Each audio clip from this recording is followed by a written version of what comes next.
మొదటి ప్రేమ ఒక్కటే నిజమైతే మనందరి ప్రేమ కథలు తల్లి ప్రేమ దగ్గర అయిపోవాలి కదండి. అమ్మే కదా మన ఫస్ట్ లవ్. చరిత్రలో ఎన్నో గొప్ప ప్రేమ కథలు ఉన్నాయి. వాళ్ళందరికీ అవి మొదటి ప్రేమలు అయితే కాదు కదా. తమ్ముడు, ఫస్ట్ లవ్ ఫెయిల్ అయిందంటే బెస్ట్ లవ్ ఎక్కడో మన కోసం వెయిట్ చేస్తుంది అని. ఉన్న చోట కాసేపు కదలకుండా అలాగే కూర్చుంటే కాలు కూడా తిమిరెక్కుద్ది. మనసు కూడా అంతే. ఒక్కసారి కదిపి చూడండి, దాని అంతటికి అదే పరిగెడుతుంది. సరేనా? ఇదో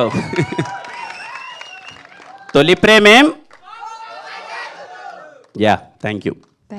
బేబీ సినిమా చూసావా?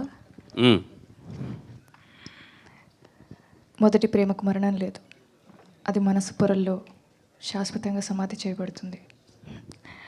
ఫస్ట్ లవ్ గురించి చాలా బాగా రాశారు కదా, రాయలేదా? ఫస్ట్ లవ్ అదొకసారి ఫెయిల్ అయితే నరకం. మొదటి ప్రేమలో ఒక ప్యూరిటీ ఉంటుంది.